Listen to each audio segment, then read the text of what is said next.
Hi, welcome to Top Topic. My name is Lynn Liou. I'm your host for today's show. And today we are discussing the first Los Angeles Taiwanese Film Festival premiering here at UCLA campus this weekend. Today I have some very special guests with us to discuss the topics at hand. First we have Krista Chen, who is our International Affairs for ARS Film Production Company. And also we have Director Wei Tesheng is also as the director of Cape No. 7, one of the top grossing films of all time in Taiwanese history. And also here we have director李启源, who's a graduate of UCLA and now one of the most acclaimed screenplay writers in Taiwan. He's also a director of a film that's being shown here called Chocolate Wrap. And last but not least, we have Mr. Joe Wang, who is the press attaché and a spokesperson for Taipei Economic and Cultural Office here in Los Angeles. Welcome, all of you. Thank you for joining me today. And I have Krista, who's going to be doing some translating for Director Wei. Let's start with Director Wei's movie that's being screened here. It's the Los Angeles premiere of Cape No. 7. This movie is really interesting because it talks about Taiwanese culture, the roots of Taiwanese culture. Being a Taiwanese American who was born in Taiwan but grew up in Los Angeles, oftentimes when we think about Taiwanese culture, we think about the pop stars, we think about Taiwan as a contemporary culture. Taipei is a bright light city, it's a world-class city. But this film, I understand, is kind of more of an indigenous film. It talks about people in Tainan, Tainan being probably one of the most traditional parts of Taiwan. Can you kind of give us a little bit of background on this film? 因为我一直觉得说，我知道这部电影在文化上面会觉得说，好像是从本土出发这样子，但是我一直觉得说，它所呈现的一个故事性是普世价值的，它是讲爱情、讲音乐、讲梦想这样子，或者我觉得在题材上应该是不会有太多的距离，对于不管海外的观众来讲，应该不会有距离，不会隔阂那么大。然后这个故事来源其实是，其实我一直都想要做一部音乐电影，因为我觉得说音乐电影比较容易在很短的时间之内去渲染观众的情绪这样子。然后但是我也在思考一个东西，就是说音乐电影这个东西的呈现就是热闹。一个电影如果完全强调它热闹的之后，是不是像嘻嘻哈哈的就这样就结束了？好像少了一点什么东西。那就在那个时候，我想起了几年前我看到一个电视的一个新闻的一个事件，就是有一个老邮差，他收到了一封写着在台湾日据时期的一个旧地址的一封信，然后他送了2年才找到那个地址现在的位置，这样。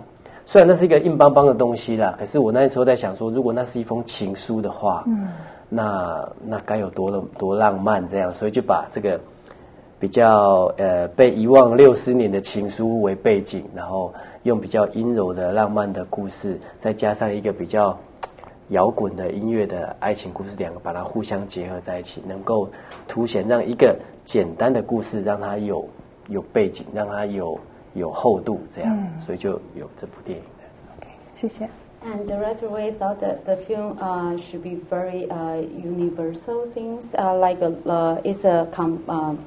the element of the film is very combine love, music, and romance. And this, actually, Director Wei would like to make the music film at the beginning, and he would like to represent the vivid part of Taiwan. And so, at the beginning, he thought that it's very. He would like to make a music film, but he thought that he would like to make the movie more deep. Depth.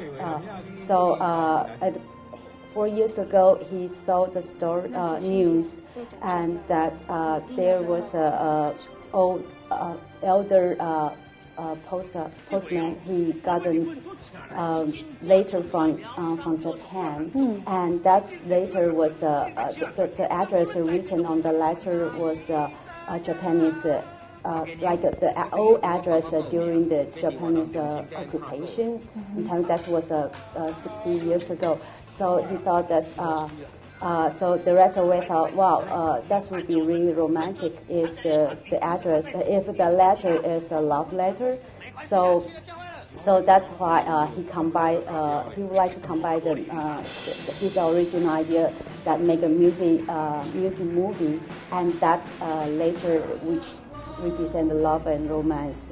So into the movie Cape Number 7. Okay, great. So this movie is not only a romance; it's also a comedic film. I understand. It's funny. My mom actually watched the film, and she can't stop. She calls me laughing, and she says, "This is the funniest film I've seen in a long time." But I also know it's also a musical, so that it combines a lot of themes. And I guess the reason why this film has done so well, I understand that the promotion of it was actually done through mostly word of mouth.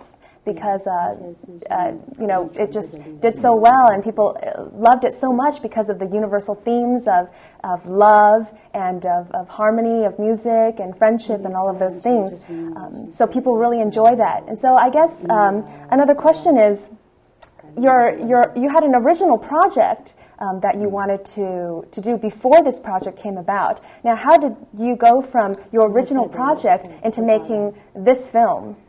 因为那个时候在做赛德克巴莱那个计划的时候，因为那个预算实在太高了，可是那时候环境不太一样。那个时候在台湾找钱啊，找1000万跟找1亿是一样难。那既然是一样难，我们当然找1亿的啊，为什么要找1000万的这样？然后可是最后还是证明找不到钱这样。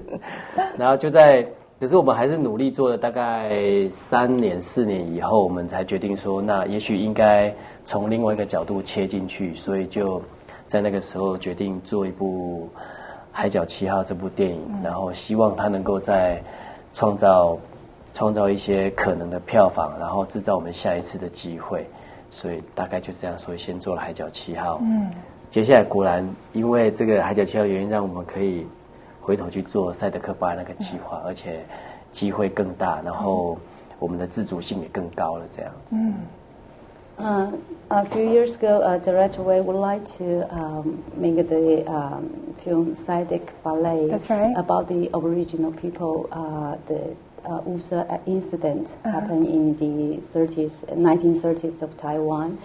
And at that time, the Taiwanese film industry environment was not very good. And he thought that, it's really hard to raise the money, 10 million NT dollars. And so same thing is hard to raise 100 million NT also. So he thought, why not to raise the money 100 million instead of 10 million? Right. So that's his original ambition to do the film. But after 3-4 years, it's really hard to raise that high of money. So he said, well, why not to make a film like Cape Number 7? To raise the money, raise awareness for the project. And also it's the possible possible budget like it. And you reached your ultimate goal. Now Cape Number 7 is, I believe, the top-grossing film in Taiwanese history. Yes. And it all started because you wanted to make another film and couldn't get the funding for that film. And now, you have, I believe, probably plenty of funding for your next movie, I'm sure.